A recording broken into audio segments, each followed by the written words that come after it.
Hey guys, it's DC and welcome to the Soap Sanctuary where all soap lovers are welcome, guys. Man, it's been a minute since I do a video. If I don't do this video now, I will never do it because this news about the Gates has come out such a long time ago and I have yet to give my opinion on it. For those of you guys who are new to this channel, if you like the content that's here that I'm posting, please like, share, comment, and subscribe. I have to remember to start saying that a lot more now, guys. Whew. Let's get to it. I had to write down some notes, okay? Because if I don't do this video now, it's never happening, okay? All right, so we know that this is the first time we've had a new soap opera in over 35 years. This is why you can honestly never say never. I never thought that I would see the day that this would be happening. But I can say I never expected it, and especially for it to be 5 days a week on network television. It shows that there's still a space for soap operas if they're willing to do this. There's still a space for this. So that kind of gets me a little bit excited, honestly, when I think about it. Now, I feel like the thing is that you need key players to sell this show. You need some big names coming in. Maybe Victoria Rowell, if they're okay, if CBS is okay with working with her. Maybe the actress who plays Mamie. Maybe, oh God, I forgot her name. She plays Angie in All My Children. Her name is Debbie Morgan. If you can bring some big players into the show, then we have something coming in, right? We have a show that can be sold for the Gates. But also, this is the next point I want to make really quickly too. I got to see my notes, right? So we need social issues, okay? Social issue storylines, aka real life issues. So kind of similar to like Billy Douglas or Reverend Carpenter, both from One Life to Live. Just still learning to read on YNR. We need storylines that help us see our own struggles and humanities in these characters, right? I think that's a very important aspect that we got to be able to have on the Gates. You know, if you think about the subtle nuances that like All My Children had, you know, from the tone, the background music, and the character development, these are things that we need to be able to see in the Gates.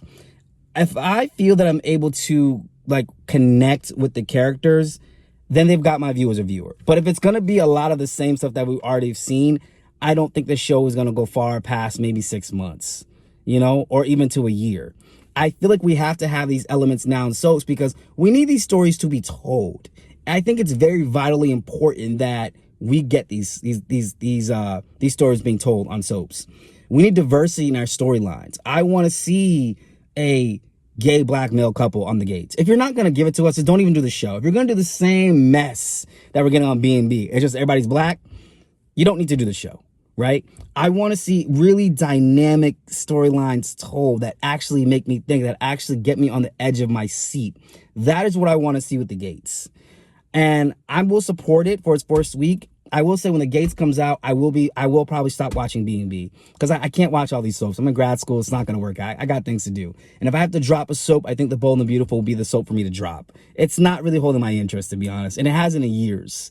So I don't want to keep watching it just because I've been watching it for so many years. You know what I'm saying? It's kind of like in a marriage. You still have to do your part, all right? Or else you got to file for divorce. So I think this is my time with B&B that I'm just going to file for divorce. And it's not going to get nothing further from me at this point. I'm leaving it for the other woman, the new woman, which is the Gates, right? So hopefully we can get a good storyline out of that. But anyways, guys, really quickly, that is my take on the Gates. You can let me know what exactly are you excited about when it comes to this soap. Like I said, I just want to see how it's done. It's a Procter & Gamble soap, so we haven't had one of those in a while. I just want to wait and see how this is done. That's my biggest thing. If it's done well, then okay, we can kind of have something to work with. So I have to wait and see how that pans out before I sing any kind of praises. I can't even say I'm excited yet because, you know, all the soaps have been pretty much disappointing me, honestly. I haven't really felt, Days gives me something extra, and GH is trying, I feel like lately, and YNR is too, but it's become predictable. I don't feel energized by the storylines. I'm starting to understand why they don't get new viewers in. And this is what I want to see. I want to see an effort to actually spark dynamic storytelling.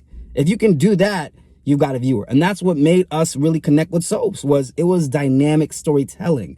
Some things are going to be the same, right? You don't have to reinvent the wheel, but you can paint the wheel. You can give the wheel a different color, which I guess is reinventing it, but you know what I mean. So if we can see those elements in the show, then I'm all down for it. Anyways, guys, that's my take on the Gates. I will see you guys in the next one. I'm out.